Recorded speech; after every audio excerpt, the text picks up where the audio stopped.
Qu'est-ce que le monde intérieur? Toutes ces choses invisibles que l'on ne voit pas, mais que l'on ressent, comme les émotions, les pensées, et tellement de choses comme le contact avec la nature et son impact sur nous. Partons à l'exploration de ce monde plus vaste qu'on ne le pense. Je m'appelle Haridas, professeur de yoga, sonothérapeute et olfatothérapeute, et j'aide les personnes à retrouver paix et harmonie.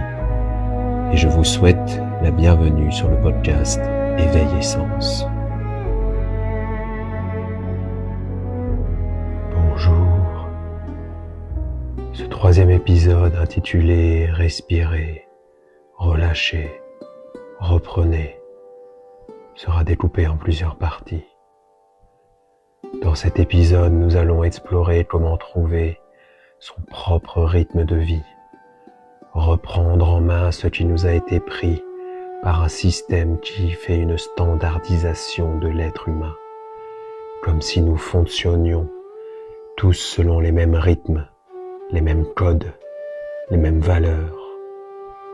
Nous ne sommes qu'un, mais c'est l'union de nos différences qui crée cette unité. Comment retourner à un état qui nous est plus naturel, plus adapté à notre véritable rythme avec lequel nous sommes nés? Encore une fois, comme cité dans les précédents épisodes, je vais vous inviter à vous reconnecter à vous-même. Une porte d'entrée pour cela, et que nous utilisons souvent pour la méditation et la respiration. Comment respirez-vous? Ne cherchez pas dans un premier temps à contrôler votre respiration. Soyez juste l'observateur. Ou tiens, par exemple, quand vous vous emportez contre quelqu'un, quelque chose, vous-même, avez-vous une respiration haletante? Respirez-vous par la bouche plutôt que par le nez? Et là, me diriez-vous, oui, mais c'est normal que cela change lorsque l'on s'énerve ou que l'on a un état d'être différent. Et là, je vous répondrai oui et non. Je dirais que d'un côté, ce serait une réponse physiologique normale, et d'un autre, si vous avez déjà une respiration déréglée de base, il va y avoir de gros problèmes. Oui, mais la respiration se fait automatiquement. Alors oui, c'est vrai, et elle se calibre sur votre rythme, sur ce que vous vous imposez. Oui, imposé.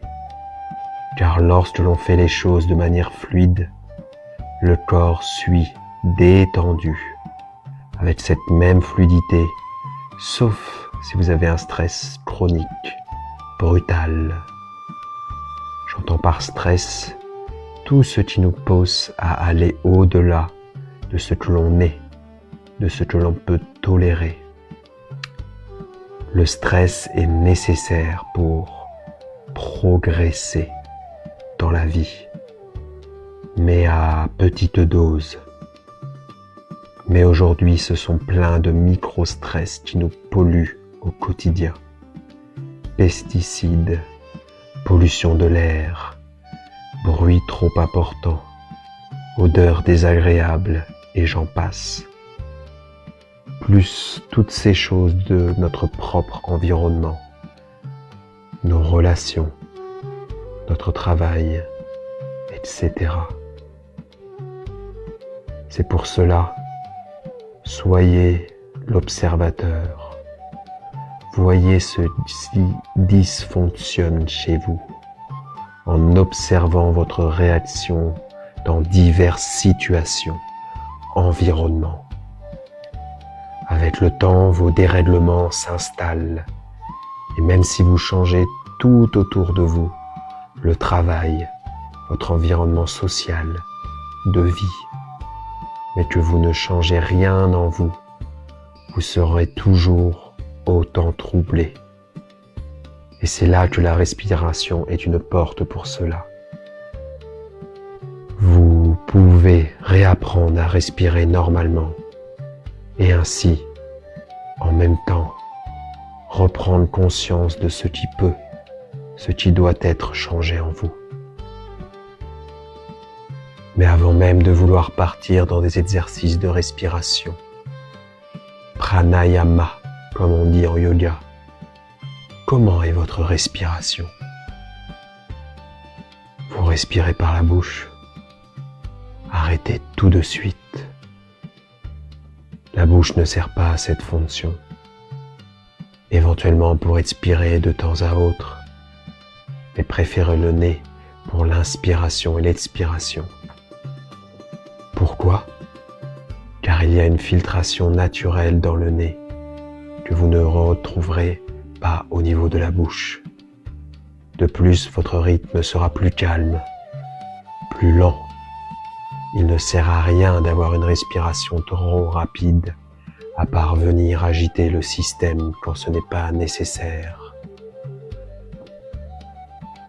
Savez-vous aussi que qu'en faisant du sport, même parfois exigeant comme de la course à pied, vous pouvez respirer exclusivement par le nez, sauf si vous poussez éventuellement votre corps dans ses retranchements lors d'une compétition.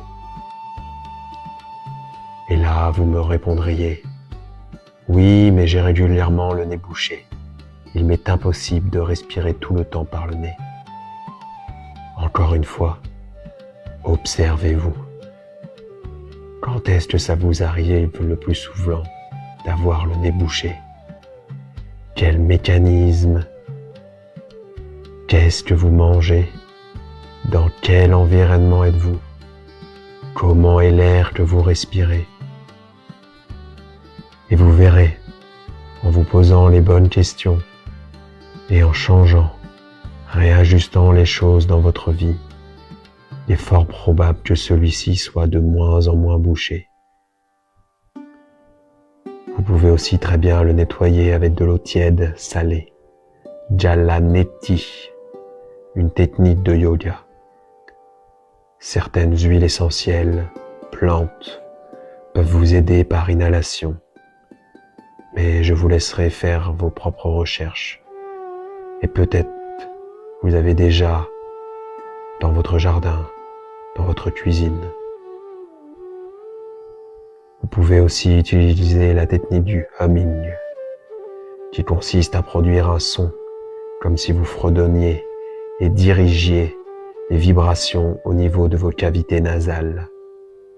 Vous pouvez même jouer sur la hauteur du son. Ceci va venir décongestionner vos cavités, plus d'autres effets bénéfiques sur le stress, l'anxiété, mais je vais vous laisser aller explorer ça de vous-même. Mais revenons à la respiration nasale. Comme je disais, si vous vous observez respirer par la bouche et que vous avez à présent la capacité de respirer par votre nez, contrôlez votre respiration pour qu'elle se fasse par le nez. Dès que vous prenez conscience de que vous respirez par votre bouche, dirigez celle-ci vers votre nez, tout simplement. Et à force de rediriger cette respiration vers le nez, ça va finir par se faire automatiquement. Et vous verrez à ce moment-là que vous sentirez déjà un apaisement. Avant même de penser à n'importe quel exercice de respiration, simplement respirez par votre nez et tout votre système vous en remerciera. Et pour revenir sur les sportifs, oui, vous pouvez respirer par le nez et oui, ce sera mieux. Vous allez moins mobiliser votre cœur qu'avec la bouche, c'est-à-dire qu'en respirant par la bouche, vous allez actionner davantage votre cœur, donc vous allez vous fatiguer plus vite et par la même occasion, entraîner davantage de courbatures. Et qui dit respiration par le nez, dit plus détendu, donc plus à l'écoute de votre corps. Vous seriez plus à même de savoir quand il faut ralentir peut-être même s'arrêter si votre corps ne suit plus. Bon, après, je peux comprendre si jamais vous faites de la compétition. Mais encore une fois, et écoutez-vous, est-ce que le jeu en vaut la chandelle? Votre corps est votre temple, votre royaume. Si vous ne prenez pas suffisamment soin de lui, un jour la machine vous lâchera. Et ce n'est pas faute d'avoir eu plein de signes avant-coureurs. Mais je comprends qu'il faille par moments aller au-delà de nos propres limites pour apprendre où elles se trouvent. Et on peut ainsi les renforcer, les repousser, mais dans la douceur, petit à petit, jour après jour. Votre priorité number one, à moins d'une incapacité totale, est de respirer par le nez. Par cette respiration plus naturelle, la connexion avec votre corps sera plus évidente. Vous ressentirez peut-être des douleurs oubliées, mises de côté, car vous reprendrez conscience de votre corps. Vous serez plus alerte sur ce qui ne vous convient plus. Vous apprendrez à vous respecter davantage. Car, sérieusement, que ce soit votre travail, l'argent, la famille, les loisirs, mettez ce que vous voulez à la suite de cette liste, n'ont aucun intérêt, n'ont plus de valeur si vous n'avez pas de respect pour vous. Vous ne pouvez pas aimer, avoir du respect pour quelqu'un, quelque chose, si vous n'avez pas d'amour propre, d'amour pour votre corps, que vous le maltraitez, parce que votre corps, lui, donnera tout pour vous. Il cherchera toujours à s'adapter pour répondre aux besoins demandés, quitte à rentrer en dysfonctionnement chronique. Alors, rendez-lui l'appareil, chérissez-le, car rien ne le remplacera. Et même si à présent, nous avons les chirurgiens qui peuvent nous transformer, nous réparer, rien ne remplacera nos pièces d'origine. Nous avons la possibilité de vivre longtemps et en bonne santé, si on prend la peine de s'écouter et d'ajuster ce qui doit l'être. Pour revenir à la respiration, une fois que vous avez reconnecté avec cette respiration nasale, vous pourriez aussi explorer avec d'autres respirations, comme l'idée de vous ancrer davantage, vous connecter encore plus à votre corps, relâcher votre mental qui parfois s'exprime par des tensions nerveuses. Mais attention, ce n'est pas parce que ce sont des respirations que ce sont des exercices anodins. D'où le fait de bien rester dans le ressenti lorsque vous travaillez votre respiration. Ce qui vous évitera de continuer peut-être une respiration qui ne vous convient pas à l'instant T, que vous auriez peut-être continué si vous étiez simplement dans l'ego, dans l'idée de faire comme tout le monde, même pire, faire mieux que tout le monde. En fait, plus vous serez à l'écoute de vos ressentis, plus vous serez en mesure de travailler avec les bons pranayamas, les respirations en yoga, adaptées pour vous à l'instant T, plus vous serez à l'écoute de vous-même. Tout cela crée un cercle vertueux. Tant que vous ferez des choses pour vous, dans le sens du mieux-être, avec un minimum de discipline. Après, ne vous mettez pas trop la pression. Ce serait contre-productif. On peut voir la discipline comme quelque chose de militaire, carré, qui ne laisse pas de place au plaisir. Et je vous dirais que non, c'est un mode de vie, tout comme le yoga est plus une philosophie de vie plutôt qu'une discipline sportive et de loisirs comme décrit par l'administration. Je vais vous expliquer les choses autrement. En fait, quand vous faites le choix de vous dire « je vais me faire une soirée pizza par exemple avec quelques bières entre amis et du coup je ne pourrai pas faire de sport, yoga ou autre qui serait un choix plus de santé », une fois de temps en temps, c'est parfaitement ok. Un petit plaisir qui c'est avec des amis. C'est très bien. Mais régulièrement, c'est comme si vous instauriez une discipline du plaisir immédiat. Une discipline qui participe à la détérioration de votre corps, de vous-même.